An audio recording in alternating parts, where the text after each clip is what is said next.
Buckingham Palace just dropped another royal bombshell, and this one might make the Queen roll over in her perfectly polished coffin. Apparently, King Charles has decided it's eviction day for Prince Andrew, and everything must go. Titles, mansion, dignity. Oh, and possibly even the Queen's corgis. Because clearly, nothing says modern monarchy like displacing two elderly dogs. Yes, Muick and Sandy, the furry little heirs to the throne of cuteness, are now homeless. The very same dogs that comforted Her Majesty through lockdowns and late-night tea breaks are being kicked out faster than you can say royal scandal. The Royal Lodge, Andrew's 30-room love nest turned awkward ex-marital arrangement, has officially been repossessed. For over 2 decades, Andrew and Sarah Ferguson managed to coexist there, divorced, but still under the same roof. It was weird, sure, but it worked. Kind of like a sitcom that should have been canceled 10 seasons ago. But now King Charles has entered his villain era. Andrew's being shipped off to a smaller property on the Sandringham estate, translation, the royal version of downsizing to a studio flat, and Sarah? She's on her own. No title, no address, no corgis. Just vibes. And here's the kicker. The palace put out one of those nothing to see here statements. The corgis will remain with the family. Oh, how reassuring. Which family exactly? The one evicting their owner? The one cutting off their caretaker? Or the one too busy writing, sources say, statements to actually feed the dogs? Let's be real, no one knows where these poor pups are going. Will Andrew smuggle them into his new royal shed? Will Sarah take them to her next Airbnb? Or maybe Princess Beatrice and Eugenie can squeeze them in between playdates and PR damage control. And speaking of Sarah Ferguson, bless her optimistic heart. She's called the corgis a way for the Queen to still talk to me. Cute, right? Except now that Charles is involved, that woof woof might just be saying, we're packing our bags. This isn't just about dogs. Oh no.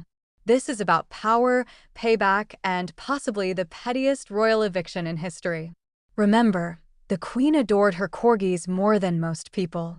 She got her first one at 7 years old and went on to own over 30. They were in portraits, parades, even the Olympics, literal royal icons. And now, they're being treated like unwanted palace decor. When the Queen passed, Andrew and Sarah took in her last 2 dogs as a final gesture of loyalty. For 3 peaceful years, everything was fine. Until Charles decided it was time for a royal refresh, which apparently includes throwing his brother and 2 defenseless corgis into uncertainty. Critics are furious. Animal lovers are fuming. Twitter is barking. How could he do this to the Queen's dogs? One user wrote. Another said, this is cruel. And they're right, it is cruel. But hey, what's a little emotional devastation when you're busy modernizing the monarchy? Supporters of Charles insist this is all about image control. He's cutting off royal baggage, unfortunately. This time the baggage has wagging tails. Let's not forget why Andrew's even in this mess. Epstein connections, disastrous interviews, and the general inability to stay out of headlines. So Charles is taking action, one corgi at a time. But here's the thing, even if you think Andrew deserves the boot, the dogs don't. They were the Queen's final companions, her pride and joy, her emotional support squad. Now they're pawns in a family feud that makes the crown look like a documentary. So, what happens next? Will the corgis be split up? Rehomed? End up starring in Netflix's next royal scandal special? Because if King Charles truly wants to honor his mother's legacy, maybe, just maybe, he could start by not making her dogs homeless. Until then, the public isn't buying the everything's fine act. The palace's silence says more than any press release ever could. One thing's for sure, if looks could kill, the Queen's ghost would be haunting Sandringham right now. So, tell us what you think. Should Andrew and Sarah keep the corgis? Or should Charles add dog relocator to his growing list of royal achievements? Stay tuned, because this royal circus just found its next headline, and it's got 4 paws, 2 tails, and 1 very confused bark.